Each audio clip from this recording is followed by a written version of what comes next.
Bonjour, je suis Martin Aylward, enseignant fondateur de Mind. Et bienvenue chez moi, au Moulin de Chave, le centre de méditation dans le sud-ouest de la France où j'habite et où j'enseigne.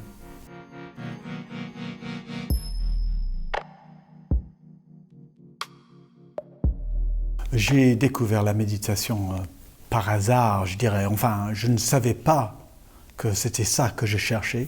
À 19 ans, je suis parti comme ça en Inde, avec l'idée que l'Inde, c'était le pays des mystères de la conscience. C'était grâce à ce voyage-là que j'ai croisé le bouddhisme, les enseignements de la méditation, et que j'ai découvert que, waouh, il y a toutes ces grandes traditions où il y a les moyens par des disciplines contemplatives, par des pratiques méditatives, il y a tous ces moyens à entraîner l'attention, à explorer la conscience, à vraiment explorer et comprendre et développer ce que c'est être vivant, être humain. Et c'était tellement puissant, cette découverte pour moi, que presque tout de suite, j'ai eu ce réflexe, voilà, je vais consacrer ma vie à ça. Puis voilà, 30 quelques années plus tard, j'y suis toujours.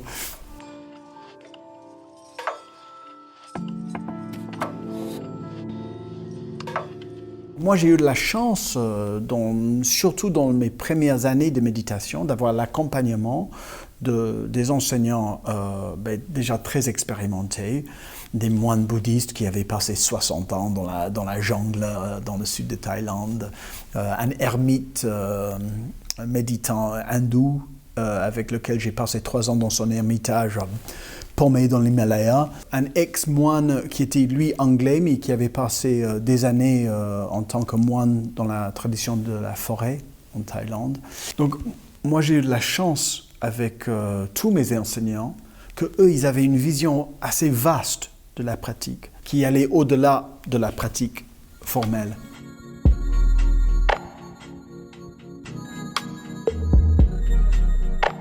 Il y avait certes des moments de crise dans les premières années de ma pratique. Juste être confronté par l'intensité du mental, les crises de doute, les crises de peur, les crises de rentrer dans les états où à la fois je sentais l'énorme potentiel d'une pratique méditative et à la fois j'étais confronté par mes limitations là-dedans. Des moments où j'étais désespéré par mon propre mental. J'avais l'impression que je vais jamais pouvoir le dresser ou même le comprendre. Les moments de crise parce que j'essayais de maîtriser mon esprit.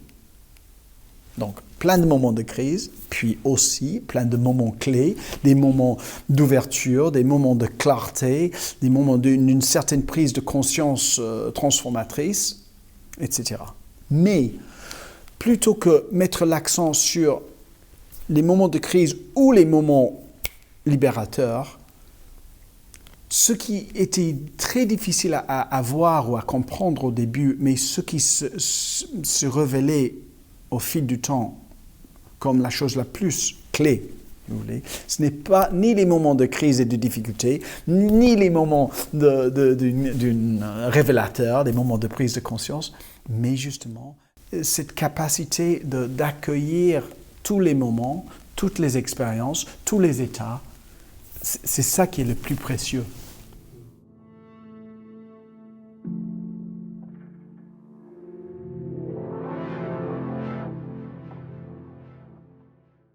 Après 9 ou 10 ans de pratique assez assidue, assez engagée, mes enseignants m'ont encouragé à enseigner ou à même insister plutôt. Après 10 ans de pratique, donc j'avais 29 ans quand j'ai commencé à enseigner, qui est relativement jeune, mais j'avais l'énorme chance de commencer à pratiquer relativement jeune aussi. Un vrai enseignement s'appuie sur un trépied.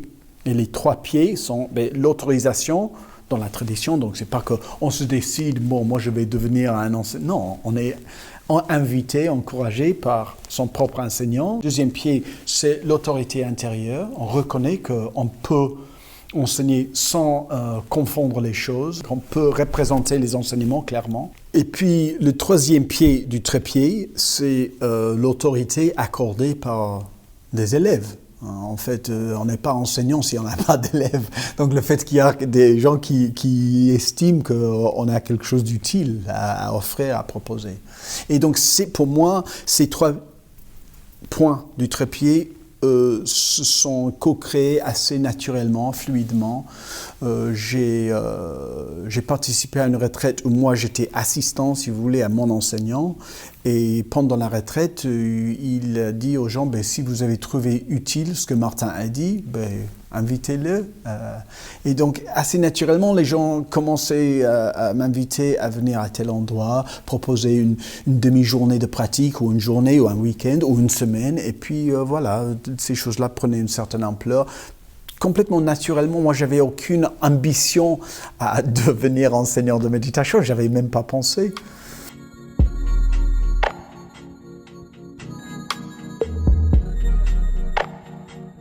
Après quelques années en Asie, et avec mon épouse, Gaëlle, notre fille, notre premier enfant, était né en Inde. Et puis, on a décidé quand même de s'installer en Europe.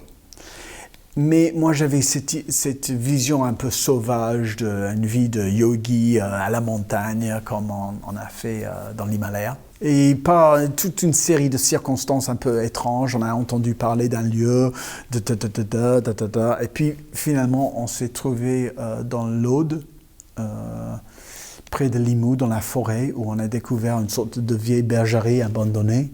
Il n'y avait pas d'électricité, il n'y avait pas d'eau. Il n'y avait pas de chemin pour y arriver en voiture. Donc c'était justement la vie sauvage qu'on voulait. Donc on a écrit des messages aux gens qu'on connaissait du réseau de pratique en Asie pour les faire savoir qu'on a trouvé un lieu en Europe qui était propice pour la pratique, qui était sauvage et montagnard comme dans l'Himalaya. Ça nous semblait un moyen à la fois de nourrir notre propre pratique, à la fois un moyen d'être au soutien des autres qui voulaient pratiquer ainsi, et puis un moyen aussi d'avoir une vie de famille avec nos maintenant 2 enfants. Et donc on a commencé ce petit centre. Gaëlle n'aimait pas du tout l'idée qu'on l'appelait un centre de méditation parce qu'on a dit, écoute, c'est pas un centre, c'est une vieille bergerie qui est à moitié en ruine. Mais il y avait un très bel esprit parce qu'on était jeunes et on était très enthousiastes. Et donc ça s'est développé jusqu'au moment où il y avait beaucoup de gens qui venaient venir, tellement qu'on n'avait pas la capacité d'accueillir tout le monde. Et c'est pour ça que, voilà, après 10 ans dans ce lieu, qu'on a déménagé ici au Moulin, où on avait beaucoup plus de possibilités pour accueillir des gens, pour avoir des retraites avec beaucoup plus de personnes. Tout ça qui a donné plus d'ampleur à nos activités.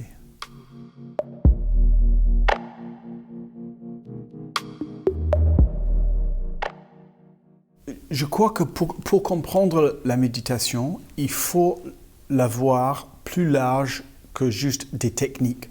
Souvent, la méditation est réduite soit aux expériences, on imagine qu'on doit avoir une telle ou telle expérience, quelque chose d'extraordinaire ou autre, ou on essaie de définir la méditation par les techniques. On fait telle ou telle chose, on amène l'attention à telle ou telle partie de l'expérience, et c'est ça. Mais pour moi, tout ça, c'est beaucoup trop réducteur. Pour suivre une voie méditative, c'est tout un processus qui passe par ceci ou cela comme technique, qui passe par toutes sortes de différentes expériences. Mais ce n'est pas seulement ce qu'on fait avec les jambes croisées et l'attention sur la respiration et autres, c'est plutôt une manière de s'orienter vers de la présence incarnée, dans la pratique formelle, ainsi que dans tout autre moment, toute autre activité. C'est de s'orienter vers cette volonté de s'interroger tout le temps. Mais pas seulement sur qu'est-ce que je fais, mais pourquoi je fais tel ou tel. Quels sont les réflexes qui m'amènent à réagir ainsi, etc.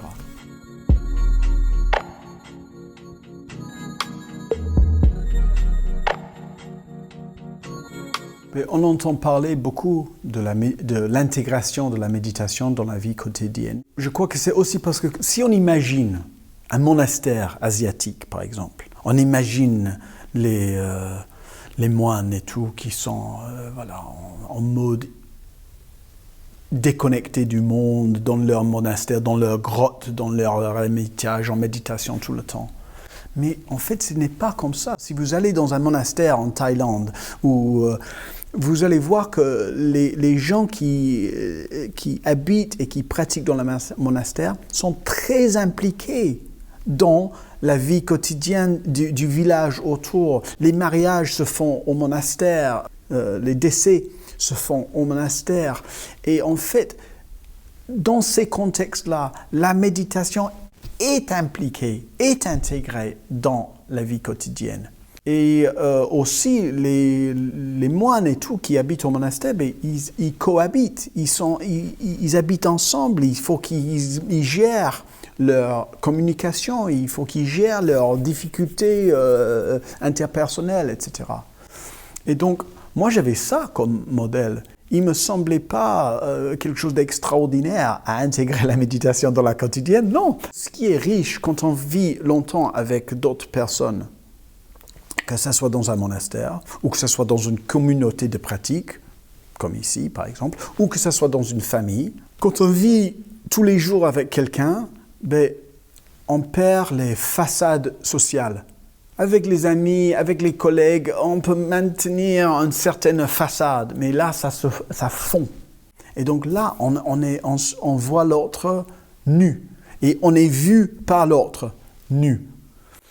On est vu dans nos moments vulnérables, ou faibles, ou confus, ou colériques, ou autres.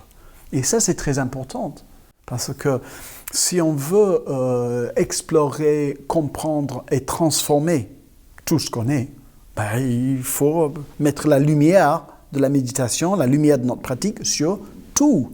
Et donc, si j'ai mis depuis plus de 20 ans maintenant beaucoup d'accent sur l'intégration, c'est juste ma moyen d'être fidèle aux enseignements et aux pratiques comme moi je les ai reçus aussi.